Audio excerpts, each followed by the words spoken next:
Hey, hey, it's the Lonely Island and Seth Meyers podcast show. Hey, everybody. This is this week's a crossover. It's a Brooklyn Nine-Nine podcast as well. We're joined by Stephanie Beatriz. We've heard the best way to monetize is to make it a rewatch podcast for as many properties as possible. Well, you're not wrong, honestly. So, Stephanie, you were saying you went in to do a callback with Andy. Yeah, they told me that my callback was going to be with Andy, and I was like, "Oh no, I'm not gonna get it because I threw it on the ground. I'm not a part of your system." I mean, I was fully in it. Was this the first you heard that he was in the show? No. Okay, gotcha. But I didn't know the callback was going to be with this dude. Like a chemistry read for the callback. Yeah, kind of a chemistry read, except it was like, where's the friend chemistry? Yes. Like, how is the bud chemistry? Not a romantic chemistry. No. Yeah, we did reads with every part in the cast except Andre and Terry, who had already been cast. Yeah. And it's good that you guys had, because I know from hearing it from other actors that if at the end of a chemistry read, if Andy doesn't have it, he just says, nope. If I don't have it, like the juice. If you don't have chemistry with the person, you just make a big scene. Have chemistry With them in the room. Yeah. He just gets up and storms out. You just, you don't make eye contact with them. You look at the director and you go, nope. I go, Dead no. fish. Dead fish. No, thank Dead you. fish Oh my alert. God. Even joking about it gives me hives. I have a real question about it, Stephanie. So when I think of like the Parks and Rec style of casting, everybody usually, like Aziz is doing a version of Aziz. Pratt was doing a version of Pratt. Andy's clearly doing a version of Andy as Jake. What? You're the only one I Erroneous. can think of that had a full, like, it doesn't even sound like your voice. So what did the sides, like, what was the description? Not the sides, but like, did it say like a no-nonsense It's like tough- he said you're the only Yeah. talented one. It was like a fiery temper. I mean, I think that originally wasn't it written to be like a fiery redhead or something that had a lot of brothers that were cops, and then they ended up changing. I remember this. Yes, it was a fiery redhead named Megan, Irish descent, and I was like, well, that's me in a nutshell. But I disagree that all of us are doing a version of. I mean, I think, not to get too Andre about it, but like acting talk about it, I would say Andy and I are probably playing the characters that are furthest from ourselves. Thank you for saying it, because I ain't You're no fucking welcome. pig, bro. I ain't no goddamn you a tiny pig. boy. You a tiny boy. But even on a superficial level, your voice is a very different voice. Yeah, the voice is a totally different choice because I could see that they were doing archetypes. I could see the archetypes that were molded into the shape of the script. And many of the archetypes are, left over from Commedia dell'arte, but like what they were doing in Parks was a version of these archetypes that are in the office space. This is this one, this is that one, right? And I could see that the archetype needed a very succinct way to understand the character. And my choice was black leather jacket, black boots, and the deepening of the voice, which felt you like knew the it was frequency immediate. you had to hit. Yes. Rosa just walked up in here. She be up in here all the time. Then my other question though is, so when you walked in, did you go, was it like Andy's Bob Dylan audition? Like, did you go, hey, what's up? It's me, Stephanie. Hi, nice to meet you. No. Okay. And then go, hey, what's up? I'm reading the sides now. Or did you act? No, because I knew that sometimes that's confusing to people. So Yes. I just quietly entered the room and was like, hi. That was it. Yeah. Yeah. I didn't even really smile. I was like, hey. And then I just launched in. So they could have thought, and probably did, that your real personality could have been closer to what it was. Correct, sir. Yes. That's good. That's correct. Not somebody who'd say, correct, sir. Well, wait, Steph, might I jump in? Didn't we read various parts? We did read, we read Amy as well. Yes. We read Amy. So then you must have flipped it a little bit when we went into that. Yeah. Well, by that time, I'd been called back for both roles. Caps get filled, rolling in the full field. Yeah, so I also needed to differentiate them very, very well. Yes. And was doing a Norbit ever on the table? Was it discussed? Not Play at both? the time, only in the fittings. Then it was like, this is something we're thinking about for the pilot. How do you feel? And I was like, sign me up. Yeah, you should be both. I'll do all 8 parts. Yeah. Your agent called and said, they're thinking of making a Norbit offer. So how do you feel about it? And I was like, sign me up. Stephanie, you are I I remember how clearly when you were a guest on my show, like there's a real, like the audience is like, wait, what's going on? Yeah, they don't like it. Well, it just takes them a second because they're like, well, what's she doing now? Yeah. Steph, I just missed you at Comic-Con, but I texted you. I saw that you guys were on the big stage. We were doing our activation for Twisted Metal there was like a bumper car situation that we had to be at, and I missed your panel, but I heard it was great. Very generous to say you guys were at the big stage. I technically was there, but something tells me if it had been a solo Digman joint. I don't know what you mean. I don't know what you mean. No, not. We're fledgling. I'm just saying. I was riding those. That was pretty cool. Those South Park and Beavis and Butthead coattails. That was very cool. Ooh, hi. Hey, what's up, June? It's Mirabelle. Hi, I'm Stephanie. Hi. Hi. It's nice to meet you. We went and saw the, I think I actually texted you when we did it, but we came to the Encanto live at Hollywood Bowl. That was the one that's on Disney Plus now. That's very cool of you to come. I really appreciate it. That's really, really nice. She loves that one. I don't want to squash the beautiful Encanto vibes, but it's important for me to let June know that I have seen K-pop Demon Hunters. I was just reading about it. Is it your favorite? It's heat. The music is incredible. Yeah. Incredible. And I was at the county fair up here and they were playing Golden and I was like, oh, this is a smash. Golden is #1 on the Billboard Top 100 right now. Yeah. For good reason. Let's be real. June's very proud of that because she was an early adopter. Yeah. Nice. You made it happen, June. I was very excited. My boys loved it. And it made me really happy because I was like, oh, this is great. Because this is just such like a very like sort of female forward It's show. so good. Oh, yeah. Both my kids are obsessed. But they're super kick ass. It's so good. And if you like that, watch Sailor Moon. Keeve and I both watched it separately and kind of had the same takeaway, which was, why is the song Free not getting more love? Because it's clearly... I think it will. You think it I was will? You just- think I'm- it's a slow burner? It's like Look a at my good, screen it's right like now, a really guys. good Oh, SZA wow. song. or June, something. your voice is so pretty. It's Nice, literally what you nice, had pulled up nice. on your phone at that exact moment. Okay, here, wait. I do want to let Stephanie eat lunch because we're technically on lunch right now. So Oh, yeah, she'll eat your lunch. great. In racquetball. Cool. That's fucking kind of what I puss. meant. Yeah. Racquetball puss. Nice. Yeah, right after this shoot, we're going to play racquetball. Did you just say Stephanie will eat Yorm's lunch in racquetball? Yeah. Well, I was just piggybacking Keeve's thing. It was just like free association. I like that. Eat your lunch. You know what the kids are saying now? Like instead of, oh, you ate, they're saying, oh, you chomped. Oh. And sometimes they're going, oh, like that. Yeah. Have you heard that one? I haven't been at school, so. Oh, right. Summer I also break. heard, 4 plus 4. I was like, what? What's 4 plus 4? Because you ate. You ate. You chomped. June, you chomped. I've also been watching the Modern Family episodes with you, Stephanie. Oh, they're highly problematic but funny. They are, aren't they? Not Where it's that like, long ago. This feels, Not that long ago either. This feels Now I like gotta watch it's right on the edge of something not so hot. So, yeah. You play her sister. Yeah, I play her That's sister. up to no good. Yeah. She's Colombian like me. She's from the same town my dad was from. Oh, really? But Gloria is always wrong about the argument. Always wrong. She's a spoiled brat, right? She stole your life. She stole my life. She stole my life.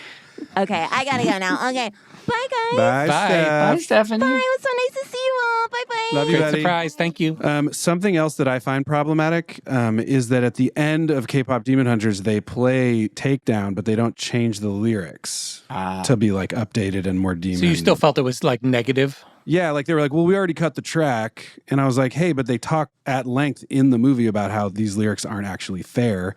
And she's even rewriting them to be the right version. And I was like, oh, they're playing it. It's going to be her version that she was working on. Oh, in her her room. correct version. Yeah, June's agreeing with me. Yeah. She gets it. Yeah, So June's anyway. doing the point at the temple. Andy's onto something. Anyways, K-pop Demon Hunters, hit me up for the sequel. I'll do whatever. If you need a white guy.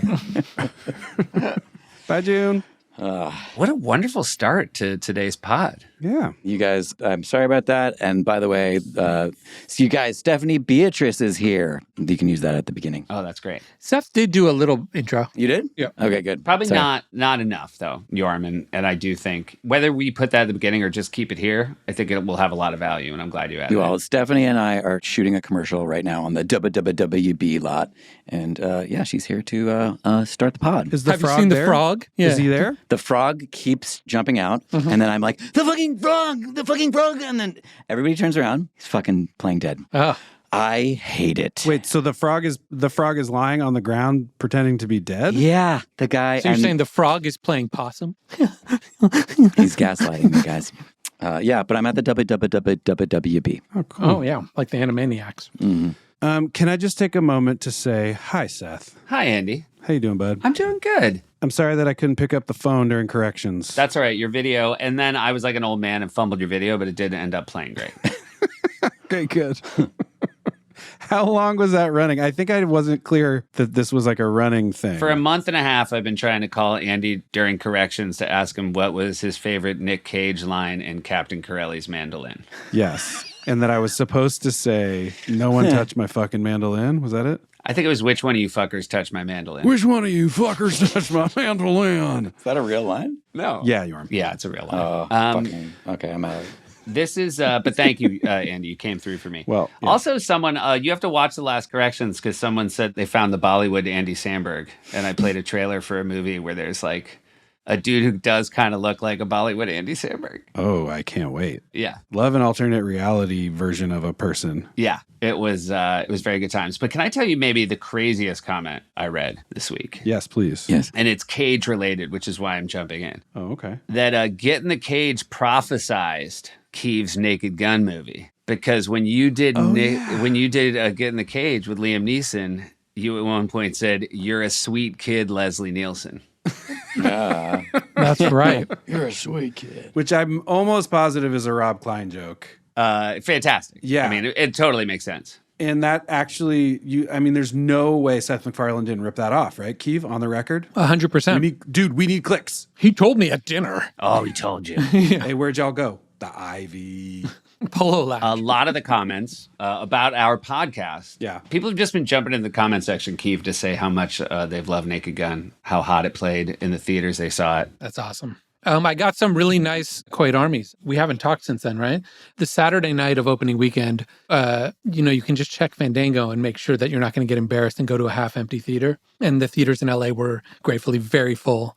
And I had never done the thing that Yorm talked about doing on Hot Rod and having one of the saddest things ever, where he went to some theater and was like, "Oh no." But now you can check again, that they're full online. Yeah, you can just make sure and see all the little X's. And then I went to see those little X's in person. And so I went around a little bit on Saturday and just kind of went and introed the movie, did like 3-minute intros, just at a few places, just in Burbank and the Grove I did on Friday. And it was just rad to just look up. I didn't have like jokes. I just was like, I just wanted to see your faces and thank you. Because also the people that were in those theaters bought their tickets a few days ahead of time because they were really sold out. That's awesome. And I definitely got Quaid Armies as I walked out of each one. That's the best. And did you Righteous Kill? Oh, of course. Yeah. Oh, man, that's so tight. There's been a lot of comments on the lot, by the way. Like, not surprisingly, like there's a lot of people like JP who did a neighborhood Yeah, watch an review, AD. so An to AD. watch. Yeah. Yeah, just like he's seeing it again with his daughter. He was super pumped. Like, but everyone Oh, I've that's seen awesome. it. And I got a really good Quaid Army from a kid who I was stopping to ask directions on the lot, pulled up in a little cart, and I was like, "I'm just trying to get to this building 20 over here." And he was like, Quaid Army? And I was like, Righteous Kill. And then he drove me around for like 5 minutes. It was pretty nice. He asked a lot of questions about the pod. You got a free cart ride. My friend, his daughter's 13, and she was saying her and her friends were going to see it today. And I was like, "Oh, you're going to love it." I go, "Did you see the original?" She goes, "Yeah, but I think I saw the first one when I was too young because like I was so scared by Reggie Jackson." Oh, And yeah. it was like really funny. Yeah. But I was like, "Oh yeah." Like, and she goes, "Is there anything like that?" I'm like, "No." But like, it's funny. Like a dead-eyed Reggie Jackson is like, you're like, "Oh yeah, that maybe Well, was." the premise of Manchurian Candidate is terrifying. Yeah, Yeah. it is. That you could be outside of yourself like that. Yeah, and she hadn't seen the references. So she's just actually following that story as a fresh sleeper cell story. Keeve, do we want to address the elephant in the room here? I feel like I probably should. The Rotten Tomato situation. Oh, where we? I believe I owe Mr. Davy Franco and lovely Miss Allison an apology because my man Keeve has dipped down to a very respectable 88, but they're riding high at 90, and I don't see the scales tipping back again. So I eat crow on this one. Keeve's a loser, and I would die to work on your next project. I would die. But can Lilo and Stitch still eat shit? Always. Fuck those assholes. Okay, great. Yeah. Somebody did say that was maybe their favorite. They said my favorite line from the last week's podcast was Andy telling Lilo and Stitch they could go eat shit. Yeah, they could die slow, bro. Yeah. I am excited to see it. Me too. All right, but in fairness, we have more reviews though. I'm looking. Oh shit. Okay, so maybe case is not closed. They have 200 reviews. And where are we at? Hold on. We're at 283. So that's 83 more reviews. So, get 83 more and we'll see where we're at. I mean, I would be curious if you broke that down, like the percentages. You know what I mean? Well, the percentages is what Rotten Tomatoes does, I No, but I'm believe. saying if you had the same number, like what was your number at that number of reviews? Oh, at 200. Yeah. There's a bunch of who knows from where's reviews piling on yours. Well, we opened in a bunch of other territories around the world. So these are French reviews. Yeah. These are Australian reviews. Yes. French reviews. So then you have to build in the exchange rate. Is that what you mean? Yeah, exactly. Oh, right. I Good don't point, know good what a point. French review exchange rates to an American right now.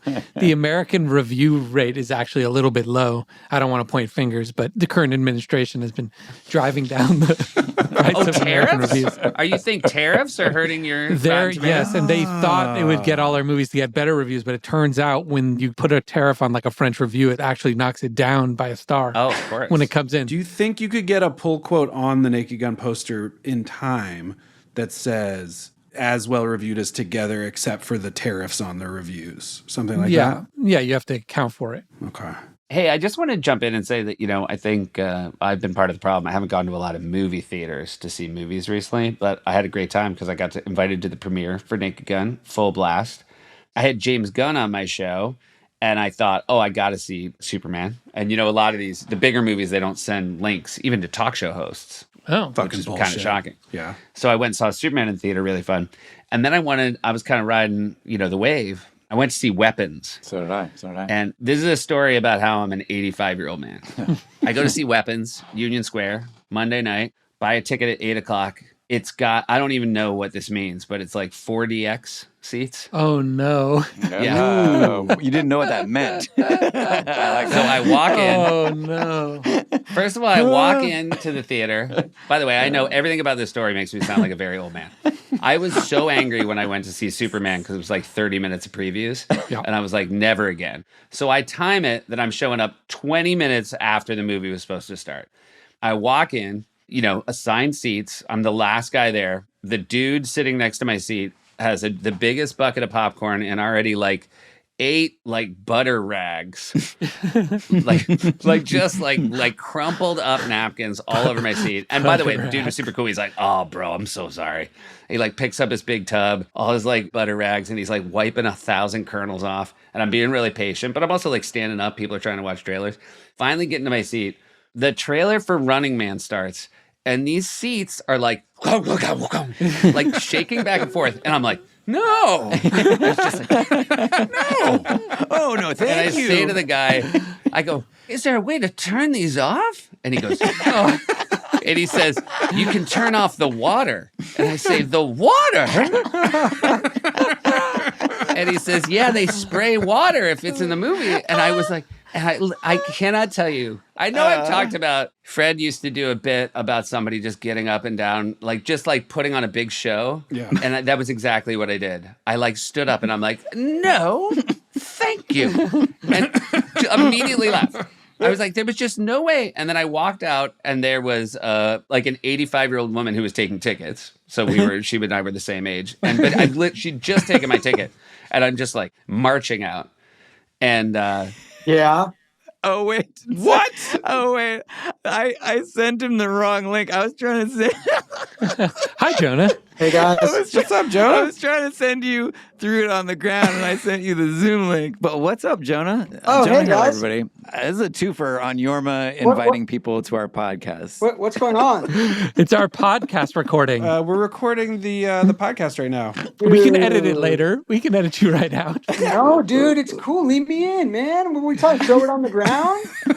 Norma was like, Jonah, you got to see this video we made. It's called "Throw It on the Ground." Yo, can I offer one thought if you want to leave me in about throw it on the ground? Please. Yes, please. Why it's one of my favorites. I'm a Lonely Island, die hard. Me and Yorm are gonna get to hug IRL in the next few hours, which is so sick.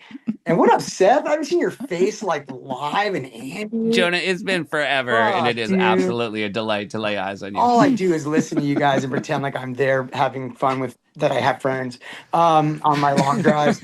Throw It on the Ground is so dope for the backpack rap fat beats heads like me. That is why it is very specific. The kind of rap song you're mocking is what I call science rap, which is like fat beats, like backpack rap. And that's why I love, like, when you guys get so specific for something that hits me, I'm like, this is so dope. And secondly, you don't have to leave any of this in. We haven't even started talking about it yet. oh shit. No, Well, jump in. Great. This is great. That's Yeah. good. We need a transition, Jonah. I'm Jonah Hill. You're listening to Power 106, Big Boy in the Morning. So listen, this is actually quite important. Like on a more serious note, is I was in such a dark place, and I started watching this thing, and it brought me out of it because it was like awesome and funny. It's called The Dave Chappelle Show. Oh, fucking hell. God damn And it. God damn it like, no, dude, like, so the big comedian who does all the Netflix specials, right? Right. Yeah. Yeah. Before, like years before that, dude, he had like an SNL type of sketch show. This cannot stand. Yeah. Jonah has done this on every text chain that we've had for the last like 10 years. And I always dude, did it's not like his stand-up. Like he does some interstitials with stand-up, but he also does like SNL style, but like well-filmed sketches too, like short films. It sounds great. It sounds interesting. Fully went for it too when you said you were in a dark place. I was like, oh God no. damn But the sketches just start cold. No. He comes out and he does like, I wouldn't even call it stand-up. It's just kind of like warming the crowd up, and there's like a live crowd and a DJ. Right. And he kind of, what's it called? How you guys say it? Like throw to video? That's Like, how we say it. Sorry, yeah, like so he throws to You video, late-night and then hosts. like a filmed sketch. It's not like an SNL sketch; it's like a filmed short film sketch. Yeah. Wow. That sounds really cool. And it's called, what's it called again? That's something we'll we'll check look it out out. for. We'll check We'll it look out it out for for. Hysterical, the David Chappelle show. And it is Chappelle show. It's laugh out loud, like gut busting funny, and it's fucking awesome. Yeah, we know. What's it on? Where can we find it? What channel? It's on Comedy Central, dude. Oh, that Ooh, sounds now Yeah. that I am interested. Yeah, I in. watch it live on Comedy Central. Well, it must be funny. Yeah, it's great. And then like Exactly. there's probably a DVD box set at Best Buy or something you could pick up. But like Yeah. it rocks, dude. Anyway, I don't want to fuck up your guys' shit. But This was great. This was a really great little interjection. So thanks to you. And thanks for picking also, up. you're iconic for just sending me the link of the video you're talking about, but then adding me onto the Zoom and me not understanding what was going to happen when I joined. Well, I also had Stephanie Beatriz start this show, so we haven't even started talking about what we're supposed to talk Go about. walk around the lot, see who else you can pick Come up. by, Jonah. I want to fucking kiss you on the mouth. Dude, I'm going to pop by the Connors and see if anyone's around. Oh shit! Pop by the Connors. I wish this is a video podcast, because if you can see Jonah, it's just a real reminder that LA has some of the shittiest hallways in America. No, I'm in my Whoa, production. Seth, I'm come 8 weeks. on. I'm 8 weeks. Okay, gotcha. I'm 8 weeks out of shooting. This is my like production office writer's room. What's that kind of ceiling called? It's Art Yeah, Deco. well, everywhere can't be the elevators at 30 Rock, Yeah, Seth. this guy's got fucking snooty Seth. Fucking Yeah, but guess what? snooty The ass offices Seth. are bad. the offices are pretty bad. There's like no pictures on great the wall. elevators. It's like in like boiler room type style. There'll be like phones on the floor when we leave. Like Yep. Look, I kind of like Boiler Room. No lie. boiler room rips, dude. Yeah. Fuck yeah, dude. That's awesome. All right. Well, thank you, Jonah. Thank you, Jonah. All right, Jonah, I'm gonna come by later this afternoon. I love you. So if someone can put me on a text with Seth Meyers so I have his number, I'd like that. Oh, yeah, Let's do it. Yeah, problem. we'll do that right now. All right. And then Andy, you're the only person on here I owe a call because I've talked to Yoren Akiva literally multiple times this week. Well, hit me up, bro. It's true. I know. No, I literally owe you a call. Okay. And then Seth, I'd love to text you funny things. I would like that too. As long as it's about David Chappelle's I show. mean, and obviously, based on these recommendations, if there's anything else I should check out, is this South Park? I've heard about a show called South Park. How's that? Dude, what are you talking about? Everyone knows South Park. It's like everyone watches it. It's like the most famous shit. What is it with this guy, dude? It's the most famous fucking show for like 30 years, dude. Yeah, that is actually a little crazy. Sorry, dude. No, dude. right. This is the stand-up guy that he does like crazy stand-up, but he does other shit too.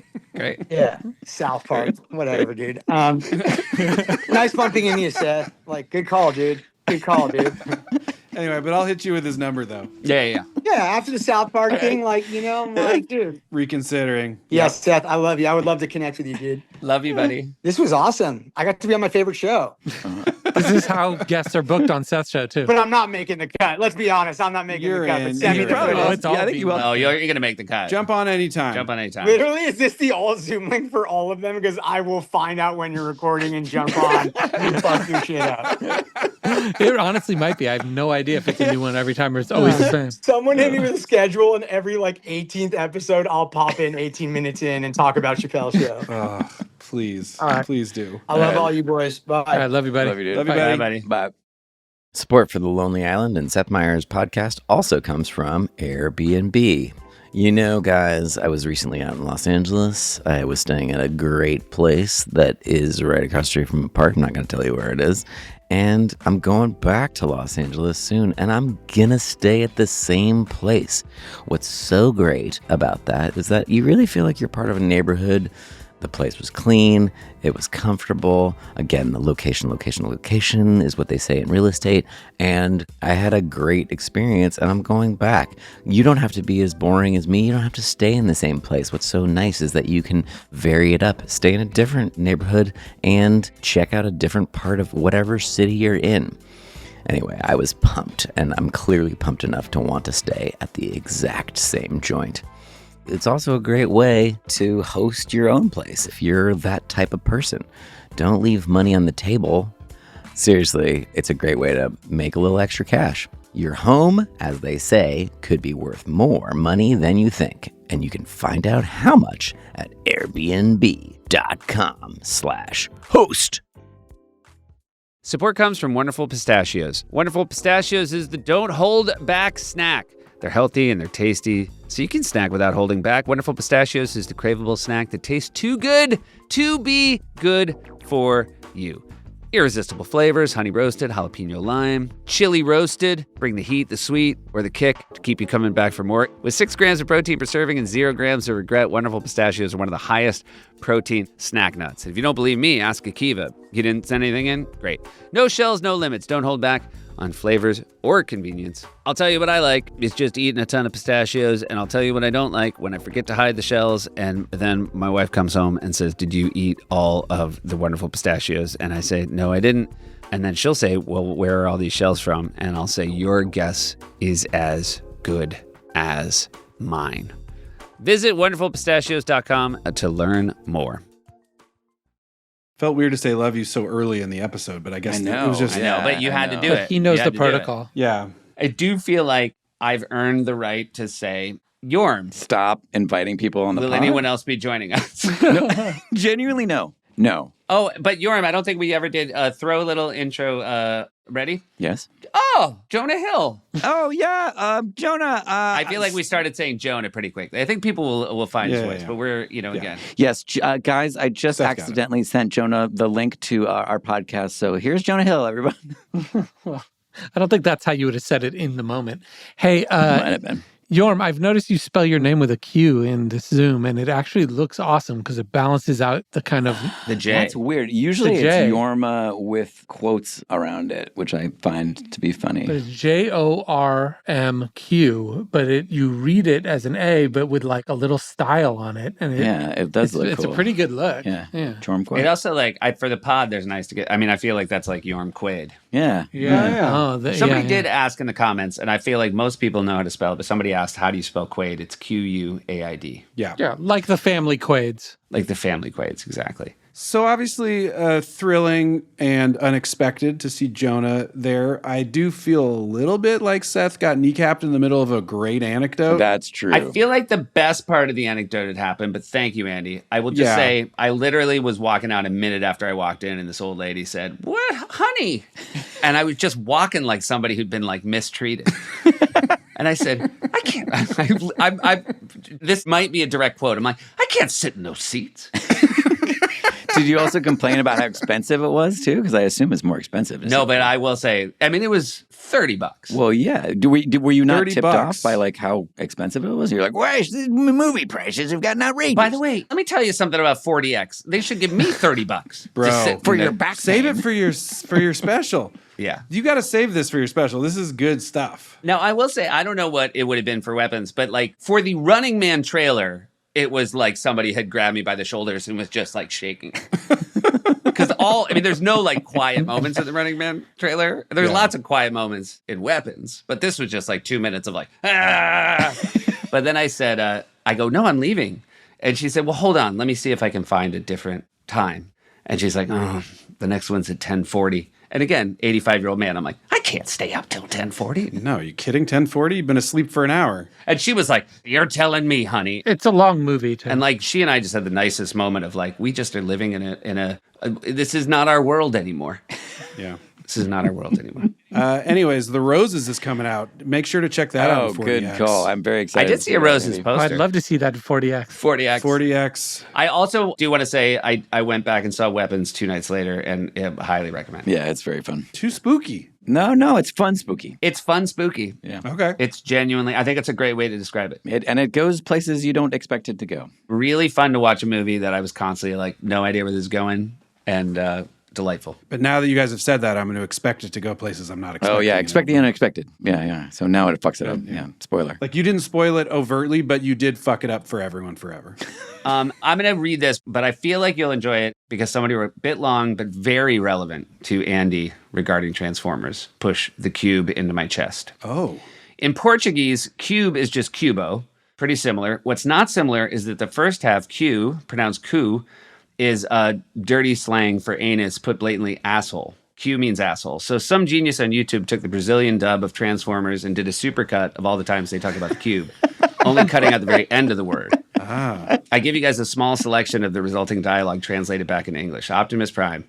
Before time began, there was the asshole. Ratchet. That's suicide. The asshole is raw power. It could destroy you both. Simmons. We're able to take the asshole radiation and funnel it into that box. Sam, you have to take me to my car. He's going to know what to do with the asshole. Oh, man. Megatron, give me that asshole.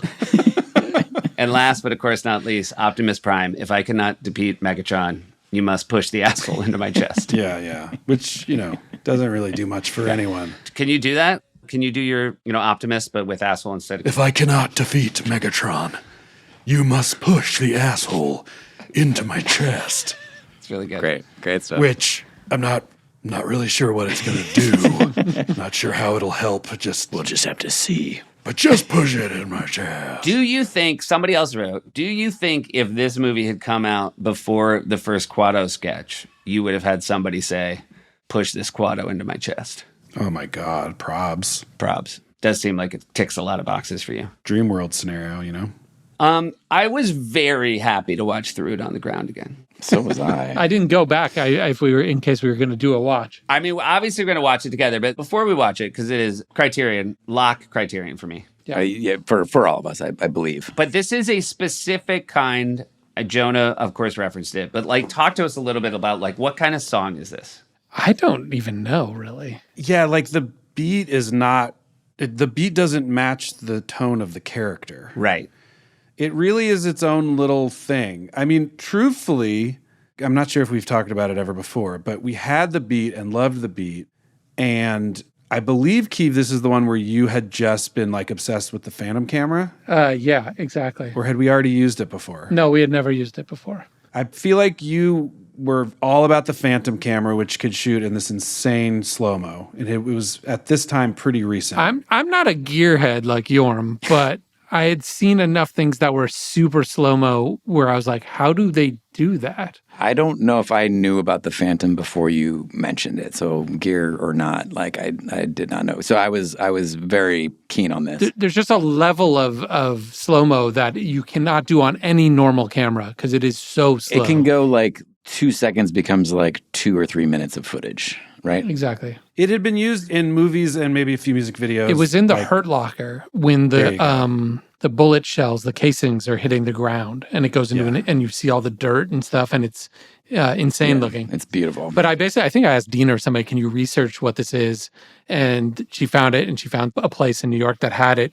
And then it was just in the back of our mind that we needed to film something using it. Were you thinking that when we made the song, though? Or was that, it was? Because this was made that week. Yes, it was already on his mind, and he had already said to us we should try and find a use for the Phantom. And I think we were like, yeah, sure. But Keeve was really thinking I remember you driving that, but that's fucking cool. I mean, it's so funny. Like it's great to know for anybody who watches this now that like the first thought was like, let's have something in slow-mo. And then how quickly did that lead to like, let's have stuff getting thrown on the ground? Thrown on the ground. I mean, we really liked that beat. Yeah. It's a Drew Campbell beat, right? Yeah. And we were just playing it in the office. And I mean, I remember very vividly, Keeve, you jumping up from your chair and going, what if it's just this? because I wanted to see things blow up in slow motion. Yeah, you're like, what if the chorus, when it goes huge like that on the chorus, it's just, I threw it on the ground, and you just see things exploding on the ground. And we were all like, Those yeah, are some of my favorite moments in the studio of just like a guy being like, what if it's What kind of a guy throws things on the ground? I mean, kind of. And then I believe the characters started coming around because Matt Murray, the Panther, had kept talking to us about that song "Funked At" by Sadat. Oh yeah, about the guy who's like, I'm walking on the street, ain't a man hand at me a flyer. That one, yo man, funk that. And we were like, oh right, that energy turns into this guy throwing things on the ground, but musically not at all similar. Seth, it was sort of like a melding of that, and then once we went down that path, the sort of like super self-righteous, I don't trust the system, like, you know, that whole persona, which growing up in Berkeley, there's a lot of that vibe. Yeah, that's a real Bay trait. Yeah. Sure. And Jonah's correct of the backpack hip-hop vibe, but not to the song itself, not to the music. It's almost like hip-hop slam poetry, like really up its own butt. Yes, but the co-opted version. Yeah, like the yes, dudes very that we knew who were like that. Yes, because that can be great. Who were like, this is my personality now. It's kind of Ross Trenty in that way. Our experience with it anyway was knowing dudes that were like, we're counterculture, we're anti-system, all this stuff. And you're like, yeah, but like you live in a crazy nice neighborhood. Like, who is this guy? There's a lot of fronting for sure. To me, it felt like that was sort of the basis of the character. But the first comedic thought from it was just Keith thinking about doing that in slow-mo and saying that sentence. He's maybe the worst dude. You were rooting against this guy immediately. The way he's dressed, his worldview. He's kind of every troll on the internet now. Yeah. No, but he's not that pointed. No. I feel like that guy wouldn't troll. He'd be, that's the system. He thinks he's very positive. But I think what you get the longer you watch it is basically he so wants to prove he's like uncorruptible that he's just an asshole to every single person. Someone just offers him a free hot dog because he's being nice, and he's like, what are you up to? Yeah, he's so uncorruptible that he becomes brain dead. Why are you trying to bribe me? Like, you think I can't afford it? He's got a chip on his shoulder. It's also, I mean, I might be overstepping here. You guys correct me. Early to mid 90s, there was a big like hip hop pushback against pop hip hop. You know what I mean? Yeah, the minute it became bling. Artists we love and would listen to all the time, like your De La's and your J. Rue the Damaja, like this whole like anti-puffy kind of thing was happening in hip hop. And because of that, all the people that listened to that didn't necessarily have a leg to stand on in that conversation adopted that attitude. And by the way, I put myself into that category. Like when I was in high school or whatever, I'd be like, man, fuck that mainstream hip hop. Yeah, that stuff's commercial. Anyway, I'm gonna go to soccer practice now.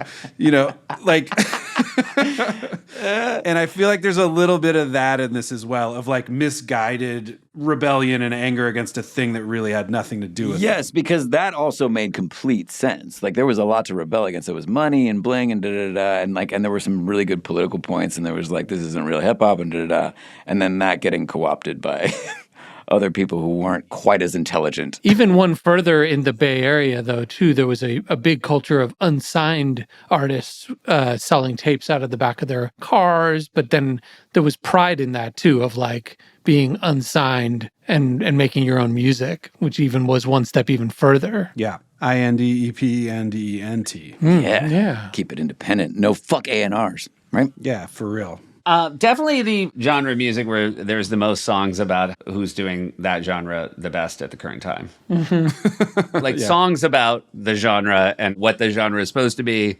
who's doing it wrong. Yeah, the rules. Yeah, exactly. What are the rules? What is this supposed to be? Yeah, it is weird that doesn't. That should happen more in pop music. That would be fun. I think it happens in country a lot. Does it? Like this isn't real country. Yeah, Like that's that not makes the real sense. country. Like you're pop country. You're not the real shit. Obviously, I know less about I think it's like way more surf. There's like, I think it's all just text in country, whereas there's like more subtext in hip hop. Okay. You know, I think literally the songs are like, that's not country. Like that's like the title of the song. Just right to the point. Oh yeah, I see what you're saying. Well, it was very easy to wardrobe this character because we did know a lot of people who were of this ilk in the Bay Area, certainly. I want to get to it, and I feel like should we watch it now? Oh yeah, sure. There's other things in the Ryan Reynolds episode that I would want to talk about as well. Agreed. I was reading through it and realized it was a pretty great app. It was a great app. There's also a sketch I think about all the time, and I'm always wondering, like, why did nobody ever talk about that? And just today, for the first time, I realized it was Cut a Dress. But it made such an impact on me that I sing a song from it all the time in my head. Oh, okay. Well, let's get to that. And it was Lady Gaga was the musical guest, too. Yeah. Mm-hmm. And Madonna had a cameo. Oh, we were. And what was Ryan Reynolds promoting? Did we figure it out? Somebody in the comments made a guess that it was Mint Mobile. Mint Mobile. It was pre-Mint Mobile. He was hinting at the fact that he was going to buy a mobile phone company. Wolverine and the Proposal. Oh, two. He had a two for Proposal. Yeah. He's barely in the Wolverine. That wouldn't be it. Proposal But yeah, for sure. Proposal would be. Do you guys remember Blenda Fresh 25? I remember that phrase. Here's the song that I think about all the time. Blenda Fresh 25. Blend Fresh 25. So it's a forte, but I don't know what it is. Is he like in a recording booth? No. Blenda Fresh 25 is Ryan Reynolds is setting up a demonstration at a supermarket for a blender called the Blenda Fresh 25. And immediately as people are gathered around, Wig walks over and is like, hey, that looks amazing. I don't know you. I've never met you. And then Forte comes over and he's like, well, I love soup. Hello, you. I've never met you. I've never seen you. And it's the craziest sketch. And he's like, does anybody here like soup? And she's like, there's a line where I think Wig says, do people in China eat with chopsticks? And Forte goes, I've just been there and they do. Very important. And like Ryan's very natural and they're so crazy. And for a while you think they don't actually know him, even though Keenan, who's a customer, keeps stressing that they do. Yeah. And then everybody leaves. Hey, I'm an old lady, and I'm here with this stranger. But I'm not just a stranger. I also have a hairy mustache. Prove it! Prove it! Prove it! Prove it! Prove it! You two again? I'm out of here. Come on. No, you two! Ah, guy. So? How'd we do? Really bad. I mean, you stuck to my script, but your acting was way too subtle. Especially you, Jasmine. Sorry. But it was wonderful to finally answer the question of like, how come that's not something people are still talking about? Because it Never aired. Really, a really Second funny. Chance Theater. Oh yeah, Second Chance Theater. Second Chance Theater for Blend Fresh 25. Would watch. Other fun stuff in the show. Norwegian Actors Playhouse. Andy. Yeah. Do you remember Norwegian Actors Playhouse? I do. That one I do remember. It's really wonderful. I kind of wanted to just pull up a clip for us to watch. Can we watch a second? Yeah, sure. Fuck yeah. Yeah. I mean, at some point we should watch Through It on the Ground too. Yeah. Well, should we do that Well, last? I'm probably gonna have to go in like 10 minutes, just FYI. All right, so let's do Throw It on the Ground. You All want me to share that, and then we'll come back for that? Yeah, like you take it over. You take it over, Keith. I mean, we need to do Through It on the Ground so Yorm can get credit for coming up with the best joke. Okay, great. So Is that the Keith, best take joke? over. I feel like Tased you in the butthole. It's the one that I believe is said, well, that and Happy Birthday. Oh, I like Tased you in the But butthole. this ain't my dad. This is a cell phone is the line that most people say to me. And I'm always like, that's a pure Yorm. It's a great line. Yes. And happy birthday to the ground. It's the Tased other one. you me in the butthole is still my fave. Yeah.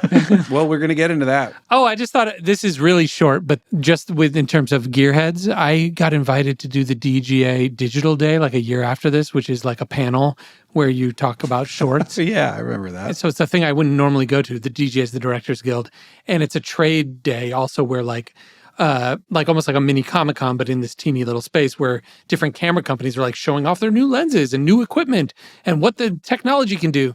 And at the table for the Phantom camera showing off it, they had versions of the camera and then a big TV showing on loop like a 4-minute examples, and the Throw It on the Ground video was part of it and would play in its entirety. And it was literally like Hurt Locker, Throw It on the Ground, and then like maybe a one car commercial, and that was it. So it was pretty. So we were early on the Phantom camera thing. Fuck, for sure. I don't remember you did that. That's killer. They should have given us a fucking free Phantom camera. By the way, we're still totally open to them giving us one. I mean, they're still around, but I wonder if other companies do crazy slow-mo now.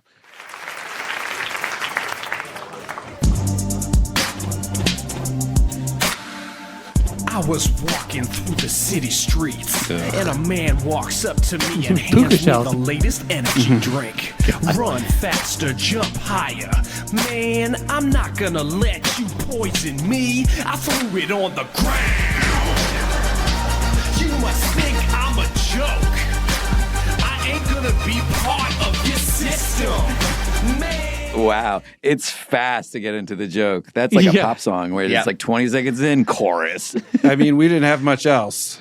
That's true. I remember we had to speed up the slow-mo a lot. Yes, because it wouldn't fit in the time of the It was song. so slow. It was incredible, but then the song is fast. And so the cup is breaking, but it doesn't even look that slow. It could be any... Keith. I remember in post you being like, okay, so here's our choices. We can do it at the incredible slowness, but I have to do these jump cuts. Yeah. Or we can do faster, and we all voted faster. Exactly. Yeah, no, it looks fucking awesome. I want to say for a first beat, incredibly effective at establishing the tone, because the energy drink is, you're like, okay, I know that guy wouldn't want to put poison in his body.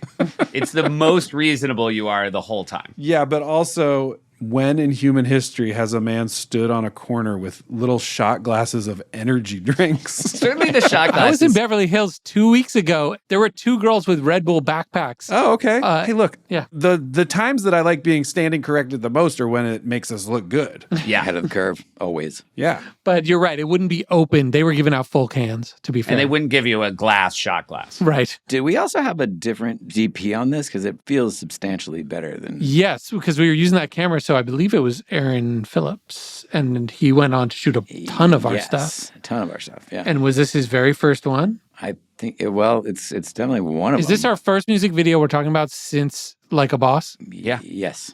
So, as you recall, we talked about on Like a Boss how, or I don't know if we did, but that it ended up costing, through various reasons, almost as much as Jizz in My Pants. And when I saw that, I went, wait, if we're spending almost as much as Jizz in My Pants, why don't we make it look like that?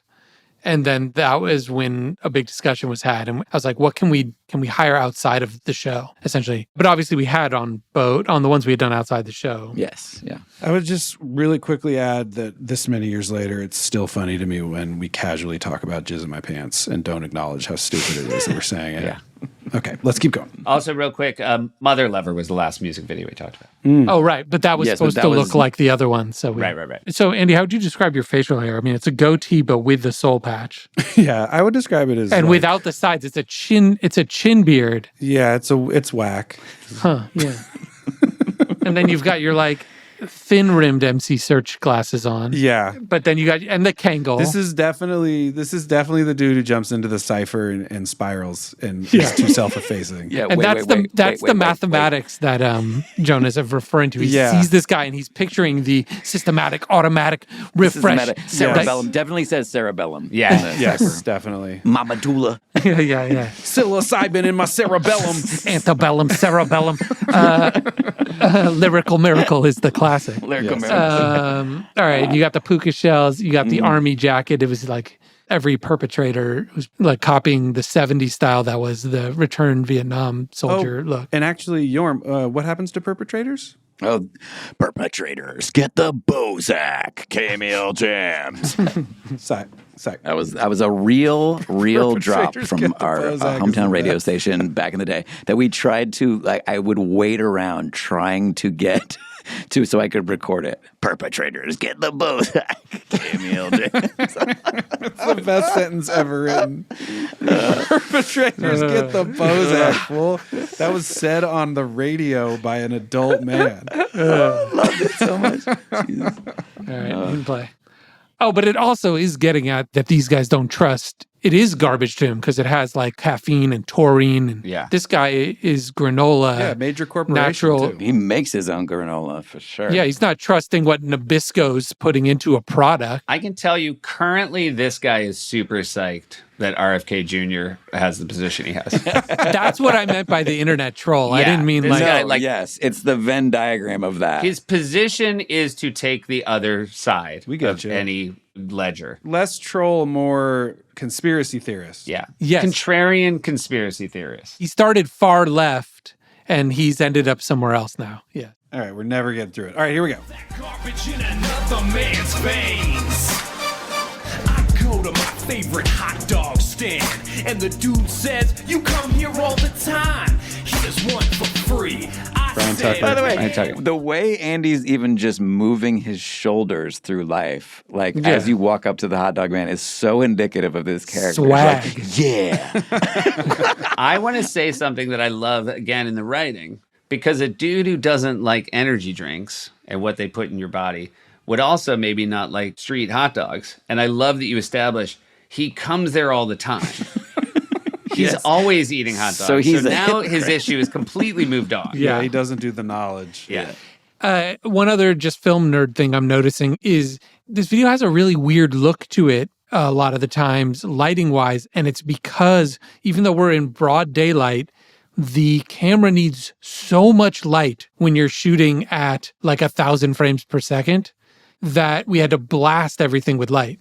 So that's why it's got this kind of golden hue sometimes. I thought you were going to say it was bouncing off of the buildings in Manhattan. So we shot the whole thing on Phantom at different speeds. Yeah, and so we had to blast light, though, on any shot that was going to go into slow-mo so that it could capture it. No, I do remember that.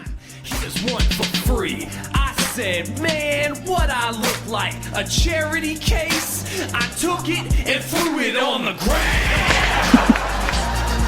Great. But that's why it has this interesting shady Right, look. because he's in that super slow mo too, obviously. Yeah. So you have to blast the shit. Onion's going wild. Yeah. I'm an adult. Please, you can't buy me hot dog, man. I feel like maybe vocals slightly blown out, or is that an effect we put on it? It's got a real... I bet you they're just blown out. I think got they a real are. crackle on it, which I do think adds to the anger. Was this the one though where we were listening to like Rick Ross and we were like, you know what, that shit's blown out and it sounds fucking Exactly. great. I honestly think it might be that we did it on purpose. Yeah. That's pretty cool. Look at these fingerless gloves, a little boombox action here. Want to give real quick a shout out to both Tucker and Bobby, who play it very straight in their reactions to you and very honest, which is how a person would react, because it makes no sense what you've done. Yes. And in both cases, they're just like, huh? Although, Seth, they're shot in such slow motion, they might have been going huge, and Keeve just took like a millisecond of it for that reaction. Very good point. You know what? So don't give them credit yet. Compliment rescinded. But they also might have played it perfectly. So Compliments to the camera, though. release the tapes. Keeve, release the tapes. Raw footage. Release the tapes. Why won't you release the tapes, Keeve? Release the Keeve, full tapes. Why don't you release the tapes and open your wallet? Listen, I'm just trying to find them at SNL. I got the Tucker cut. 3 minutes is Keeve, missing. open your wallet and release the tapes. Support comes from Aura Frames. Hey guys, Seth with another ad read by himself. Not because the other guys said they were too busy, but because I demanded that I am given the microphone in a solo capacity for these moments. So these Aura Frames are really great because you just load up all these pictures and, you know, they sort of switch from one to the other. Look like real photos. Doesn't look like a cheap digital screen. We got one for our parents, just loaded it up. And it's fantastic. They're so happy not knowing which photo comes next. And it was named the best digital photo frame by Wirecutter. So, you know, you could take that over the word of my parents who, you know, it's the only digital photo frame they've ever seen. So what do they really know? Unlimited storage. You can add as many photos and videos as you can find. So simple to set up. Just plug it in and, you know, share away. And, you know, maybe you have great photos from this summer. Well, what a nice way to reflect on that as you go into the fall and the shitty winter than with an Aura frame. Start reliving your favorite memories by visiting auraframes.com. For a limited time, listeners can get $35 off on their best-selling Carver Mat frame. That's AURAFrames.com. Promo code ISLAND. Support the show by mentioning us at checkout. Terms and conditions apply.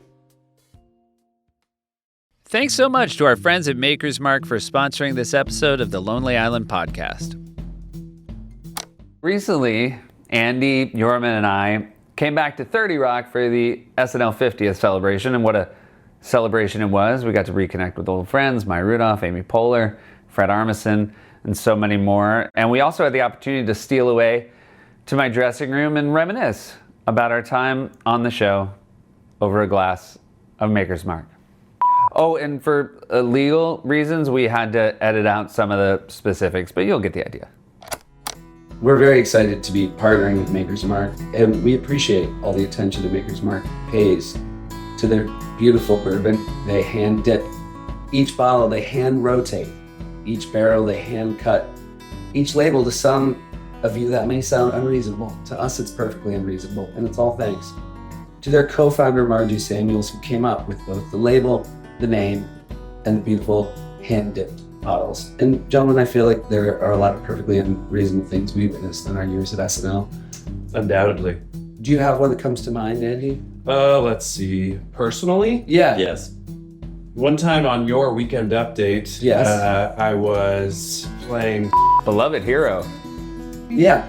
Doing the upside down smooch. Right. Give up the smooch. Give up the smooch. It was a classic kiss in the film, and it was a classic give up the smooch in the updated feature. I would say the bit itself was reasonable. Probably them lifting me up there and hanging me upside down for 15 minutes before lowering me was a bit unreasonable. Yeah, and probably the fact that we had to bring in like 10 professionals for the purposes of rigging you upside down. You got a good perfectly unreasonable? My perfectly unreasonable was shooting with world famous pop star out on the street. We were shooting with Puppet, and we didn't at the time have any security. And I was looking around, being like, "What are we doing?" But you know what's great about it? That's everybody still talks about it. They do. You guys remember it? I actually don't even remember what it was. No. So that one, unlike Hook Up the Smooch, I think you could argue that one was perfectly unreasonable and didn't pay off. So join us in raising a glass to all of our comedy friends and the incredible work they did in creating the moments that made everybody laugh. Cheers. To the incredible cast and writers who went to perfectly unreasonable lengths to create some of the most iconic moments in SNL history. Thanks again to our friends at Maker's Mark for partnering with us here on the podcast and for letting us recount some of the great stories of SNL past. You can visit makersmark.com/Lonely Island to learn more. Maker's Mark makes their bourbon carefully, so please enjoy it that way. Maker's Mark, Kentucky Straight Bourbon Whiskey, 45% alcohol, volume 2025, Maker's Mark Distillery, Incorporated, Loretto, Kentucky. I want to talk about the hat you're wearing here in the hot dog one. It's the worst hat. The hat's worse. The kind, it's like a beanie, It's round skull grab, it's but then it's scully, but then it's got a little visor covered in beanie. If anyone on this wants to know if I owned a hat that was a lot like this hat in high school, the answer is yes. I searched for this hat, and I absolutely wanted this hat too. So, fronting we're not above fronting. I've told this story before. During the 2007-2008 writer's strike, I was wearing a hat like that, and I was on CNN. Oh. And Shoemaker called me and yelled at me because he said, if you're going to be on TV, you can't look like a piece of shit. Oh, my God. He said, no, not a piece of shit. Sorry, he said, you can't look like shit. Oh, I see. Because I did look. I was like unshaven, and I was wearing a hat like that. Yeah, he's like, you're an actor now. But you were on the WGA line, so I was trying to look like an unwashed writer. Like a schlubby writer. Yeah. I feel like this hat, in my mind, was worn by the likes of Diggable Planets. Maybe some Black Star. Maybe Common, too. I feel like Common. Yeah, Es Posible. And all of those people made it look very cool. Yeah. And that's why me and Yorm scrambled out to our local Army-Navy store in Berkeley to try and get one. I feel like I look a lot like Common. You know what I mean? Defo. Good, same like bone structure, same beautiful face. I've read that a lot of places. You know who else looks a lot like Common? Who? The other person who looks a lot like Common, this is Key's observation, is John Travolta in the movie From Paris with Love. Yes, he does. Immediately, yes, he does. Yeah. I don't think that that's by accident. I wanna think he do like- showed them a picture of Common and went, And they're like, this guy, you're this guy. because it's the leather coat, it's the scarf, it's the bald head, it's the facial hair, it's every. By the way, shout out that movie, you guys. Definitely go see From Paris with Love. think I want to do like a white Common. Right? That's what he said. Oh man. Me and Mary Jane, we got a thing going on. Oh my God. He sings it though. Yeah. Yeah, Yeah. Highly recommend From Paris with Love. He refers to his gun as Mary Jane, I believe, right? Yeah. We got a thing going No, on. sorry. It's Mrs. Jones, guys, not Mary Jane. Oh. Me and Mrs. Jones. Oh, that's right. Yeah, Mrs. Jones. Me and Mrs. got a Jones. That's right. Yeah, he calls his gun Going Mrs. Jones. He loves murdering with it, I guess. All right, didn't play. Yeah. Man, at the farmer's market with my so-called girlfriend. She hands me her cell phone, says it's my dad. Man, this ain't my dad. This is a cell phone. I threw it on the ground. Nice to see Jenny It's Slate. quite a reveal of the depths of the stupidity of this man. And Jenny now first reacting with shock, which is the accurate reaction to somebody. It's also so funny. Again, this does not feel like a long time ago to me until you see what counted as a phone. Well, it was a BlackBerry. Yeah. And as mentioned, we were Mayhor BlackBerry heads. We liked that QWERTY. Always. Yeah. Still to this day. Still miss it. We've talked about this. Love it. Miss it. Made me sad when I saw it. Free advertisement for Stokes in the truck behind her there. Yeah. Yeah, Jenny, delightful. That's the homie. And yes, this was a Yorm line. This is the most quoted one to you? To me, I feel like it's the one that is the most discussed. Yes, that and Happy Birthday to the Ground. Yeah. Yes. It's definitely between those two. Another good one. Yeah, good for the T-shirts. I think a better T-shirt. I remember thinking, we can't do this, can we? This joke? It's just the dumbest old dad joke. It's so funny.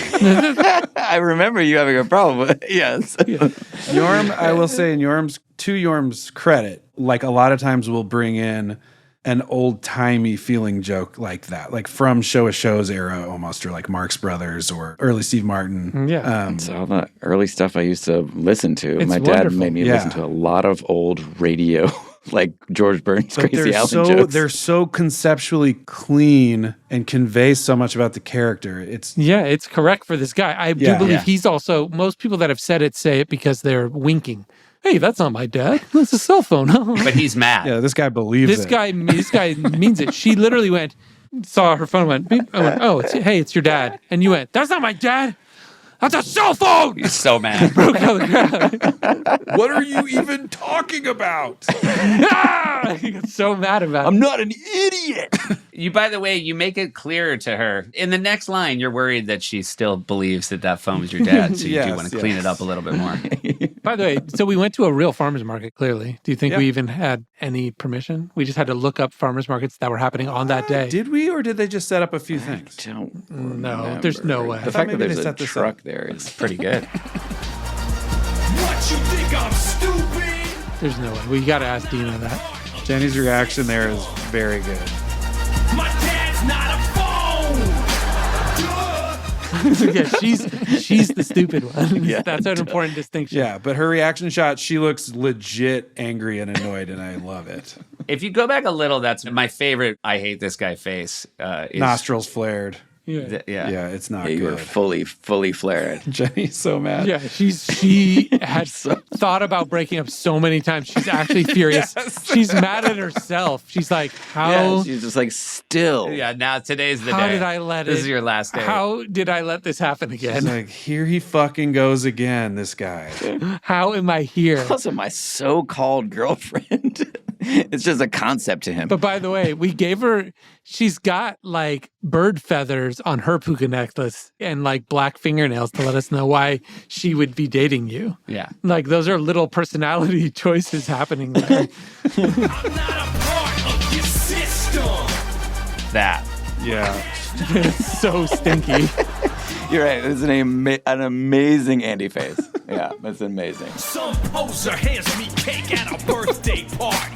What you want me to do Right with into this? Eat it. Happy birthday to the ground. Why is that kid a poser? Yeah, he's a poser. He's just a child. It's like an 8-year-old kid giving Andy cake.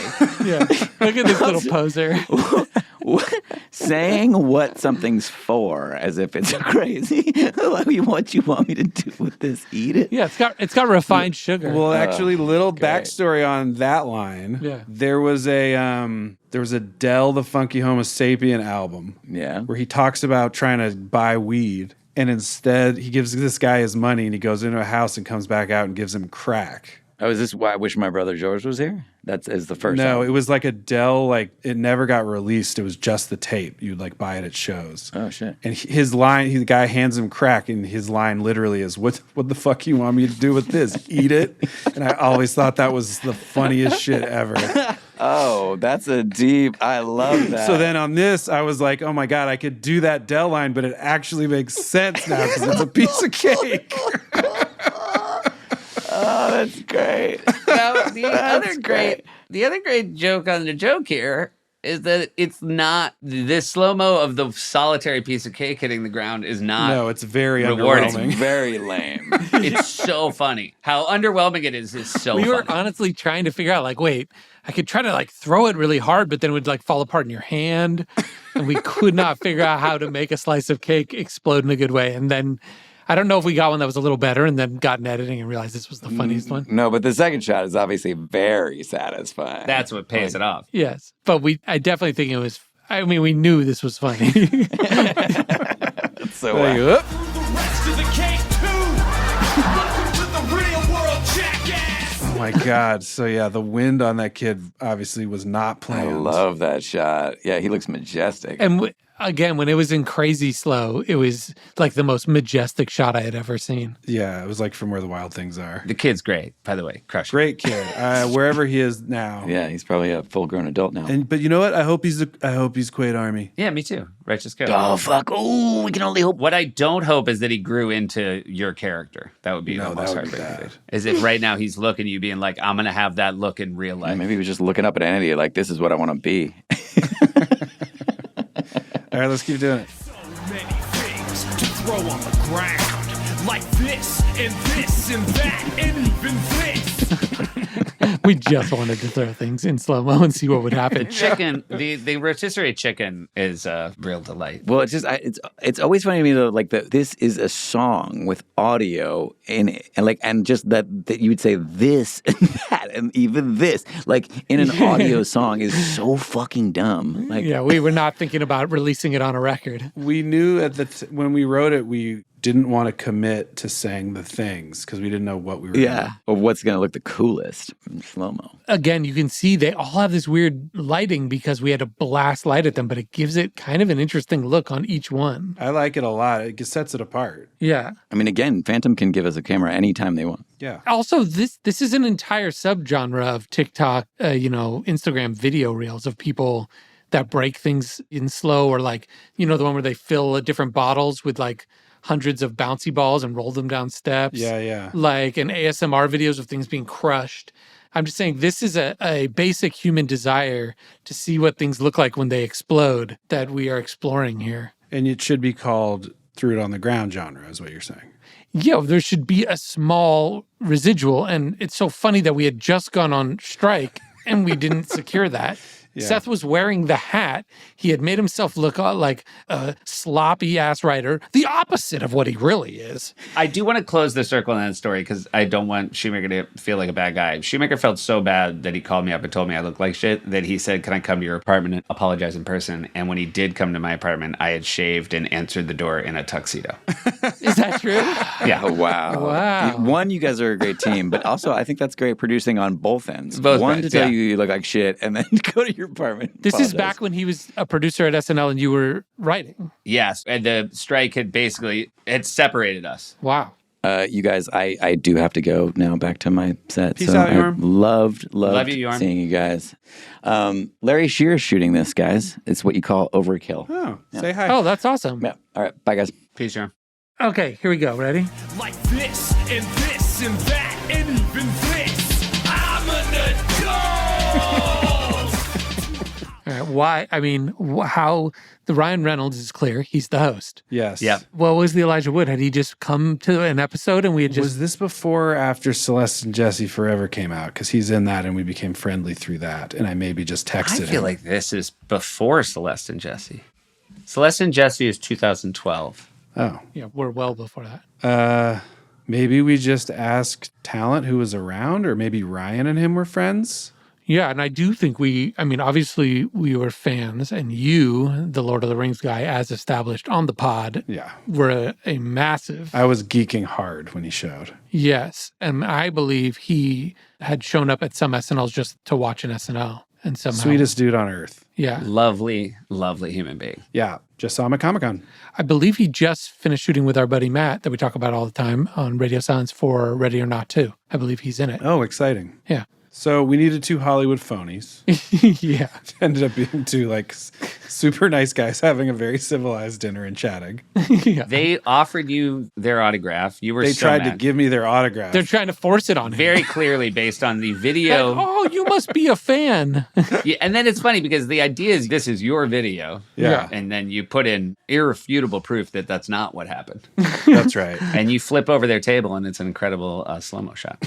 Everything reverse engineered to what would be cool to throw on the ground or flip or do. Hollywood phonies tried to give me their autograph. What's your autograph? Phonies. This outfit's incredible, Andy. You look like you're an extra on the TV show Andor. Yeah. This is you pre-Andor. Which you know I love. Yes. You pre-Andor. For those just listening to the pod in their car, he's wearing like a leather vest and a red long sleeve like t-shirt or sweatshirt under it. So he's got these red sleeves with leather in the center and then a leather hat. That's like, how do you describe that? It's like military baseball But it's hat. like second tier military. Yeah. You know what I mean? Which is a perfect like Andorian. I want to believe that like Tony Gilroy was like talking to his wardrobe department pre-Andor. It's like, threw it on the ground guy, the Hollywood phony scene. Yeah. They're like, oh, got it. Not Deadpool or Frodo. Yeah. But the guy in the middle. Yeah. Like something like that. The table flip. And the costume department was like, oh, got it. Yes. Not the hot dog, not the energy drink. No. You don't have to say anything else, Tony. We get it. Hollywood phonies. Got it. Yeah. Then the 2 phonies got up. Turned out they had a taser. And they tased me in the butthole. Fell to the ground. The phonies didn't let up. Tasing on my butthole. Over and over. I was screaming and squirming. My butthole was on fire. The moral of this story is you can't trust the system.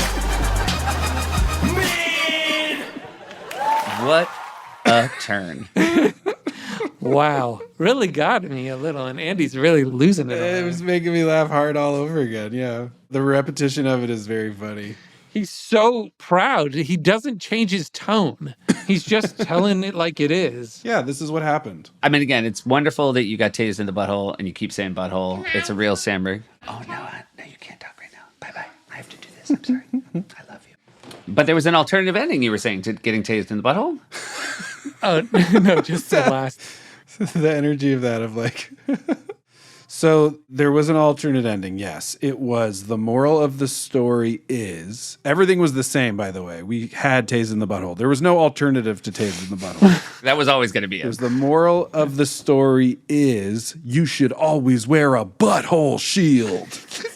And we were going back and forth. Again, these wonderful SNL moments where you're taking it so seriously and what you're talking about is the dumbest thing. Both are recorded. You could listen. We would play Yeah. people the whole song. I very vividly remember us asking people, being like, hey, which one should it be? Everyone was like, oh, you can't trust the system. Like, obviously. Yeah. And this was the year or two that Hannibal Buress was on the writing staff. And Hannibal was walking by and we were like, Hannibal, come here. And we brought him and he's like, hey, what's up? And we were like... Which one should it be? And we played them both. And he was like, oh, man, definitely butthole shield. He's not wrong either, though. Like, he had no doubt in his mind. He was like 100%. That was this guy's lesson of the whole song. Everything was leading. I do like, and it speaks to like what a gamer Elijah Wood is, right? Because Ryan's the host, but Elijah comes and you're basically, the pitch is you're going to be having dinner with Ryan. I'm a jerk. I flip over your table. You chase me outside. Brian's going to tase me in the butthole, and you are just going to be so gleeful. Yeah. Yes. He is devilishly gleeful he's at the idea loving that this guy is getting tased in the butthole over and over. No, this is like Frodo won't throw the ring in level. Yeah. You know what I mean? Just, real insanity behind the eyes. Yeah. Also a theme in our songs and videos of an idiot getting comeuppance at the end. Yep. We like an arc, loose as it may be. And he gets what he wants. I don't think the vest is leather on closer inspection now that you can really see it. Yeah. It's like some kind of woven, canvasy kind of vibe. Yeah, it's got a leather zipper, that's for sure. It show does, Keeve. Oh, Keeve, you got a good eye. Look at these two phonies back there. Yeah, they are Hollywood Phonies. You guys crushed it very hard, and this is a great one. Yeah. Listening to that with the audience, something interesting about it, it takes a couple beats, but it goes up. Yes. In terms of their reaction, which is really satisfying. And I think I've mentioned this. We were not expecting this one to be much of anything. And then slowly it started becoming a thing, A, that a lot of people really liked, B, that a lot of kids like. Like over the years, we've gotten, I can't tell you how many texts from people being like, my kid is obsessed with Threw It on the Ground, which we didn't think about in the slightest when we were writing it. It is a really fun thing. Well, I think it's like every kid's dream, right? Is to just like immediately embrace your worst instincts with an interaction. Yeah. Just like anytime somebody tells you anything, you're like, I just want to take what you did and just throw it on the ground. Yeah. I remember Higgins coming in on Monday and being like, John Higgins, who now works at SNL but was a child, had told him, like, that was one of the best ones they've ever done, right? Because we were all just looking at it as like, hey, really solid effort. Good one. Okay. And he kind of thought it was funny that his kid thought that it was Dick in a Box level. And then over time and at our concerts, I think John Higgins was onto something. Yeah. When you performed this at our concerts, me and Yorm would always be doing our quick change and then basically be free the entire time. And it was one of my favorite moments of every concert would be me and Yorm would be standing just off thing. And I have tons of videos from my phone of filming the audience because they would be singing along every single word. It's a very quotable, easy one to sing along to. And they would be like, butthole, over and over. And it'd be 10,000 people saying it word for word. And it'd be so funny. I could do the thing they do at like rock shows where they like hold the mic out to the audience. They go, butthole. Oh my God, it was truly great. So wonderful. Can we wrap up? I know we're going a little long here, and this has been a delightful one. Can I share a screen and play just the beginning? This is the most Fred Armisen sketch. The Norwegian Playhouse, right? Norwegian Playhouse. Yes, it's so good. This is Fred's observation of how Europeans see America. And like one of my favorite things, and I will take a picture of it and send it to Fred, we never tire of like, I was just in Amsterdam, and there's always like some guy with a t-shirt that says like, Detroit City Motorcycle Club. It's just like that weird American ideas are like Long Island Baseball Group. Just a little off, but like what they think America is. And this is a great version of it. And I'm going to share screen and just play. I'm in it. He put me in it. Yeah, you're in it. Not my normal moves, but I love doing it so much. So, you better tell us, mister. Did you do a crime of making graffiti? We found a spray paint in the bin. Of course, I did not. Don't make me cross! I haven't drank my coffee from the donut store yet. Well, I suppose you better keep drinking because I have not made any wrongdoings at all, copper. It's Detective Joe Smith. Memorize this name. I'm starting to become very cross with you.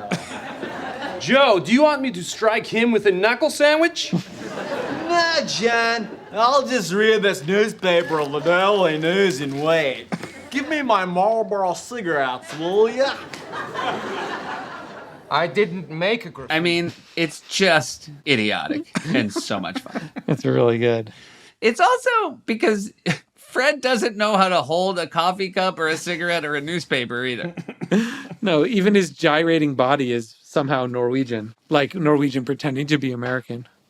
It's just, he's the best. Classic Fred. He is.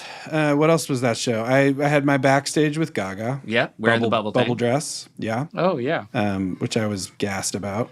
A line I really enjoyed from that was you're wearing the bubble dress and you guys are like, you sort of are embarrassed that you wore the same costume. No way. This is weird. I can't believe this. I spent $20,000 on this dress. Yeah, and I made this out of garbage. It's really great. There was a Deep House dish as well, as we mentioned. And Lady Gaga and Madonna were in it. And I think that was an iconic moment to have the two of them together. Oh, right. And I'm sure I was behind them as T. Shane. You were, and you ran over. They started making out with DJ Dynasty. What was Dynasty Handbag? Now, how can I not remember Keenan's DJ name? Dynasty Handbag? Yeah. I think that's right. And then you ran over and jumped on top of Madonna and Lady Gaga. So don't ever let you forget that memory. I did? Yeah. Dagwood. At the end, that was like the He end. has forgotten that memory.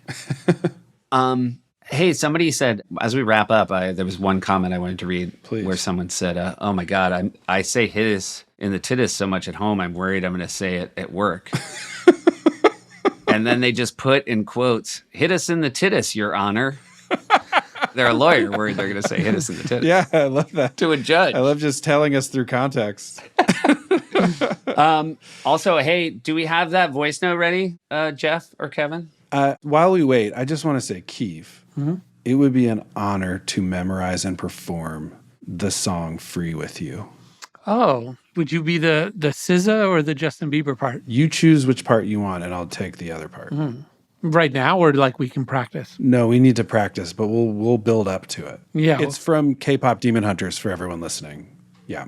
All right, well, I had something weird happen at the show this week. Okay. Somebody was on my show who's was also in Total Recall. Oh. So I, had him give us a voice note. Okay. So, but I think we should let it be the closer. But before we close it, I just want to say, I love you guys. All right. Love you guys. Love you. This is Sharon Stone saying, later, Quades, you bunch of idiots. Did she say idiots? You dumb idiots. Wonderful. My soul just left my body. Yeah, let me just say something about Sharon Stone. Fuck, hurricane of wonderfulness. Yeah, she rules. And just really nice. I think, it's a little bit like, Pam Anderson, Keith. Like, people are so happy to see her. Yeah. And she's so magnetic, and she has such good stories, and she's been through every chapter of what's been awesome and cool about Hollywood and New York City. And, it was just a dream. Well, let's just say, love you, buddies. All right. Love you, dudes. Later, Arnold. Later, Quades.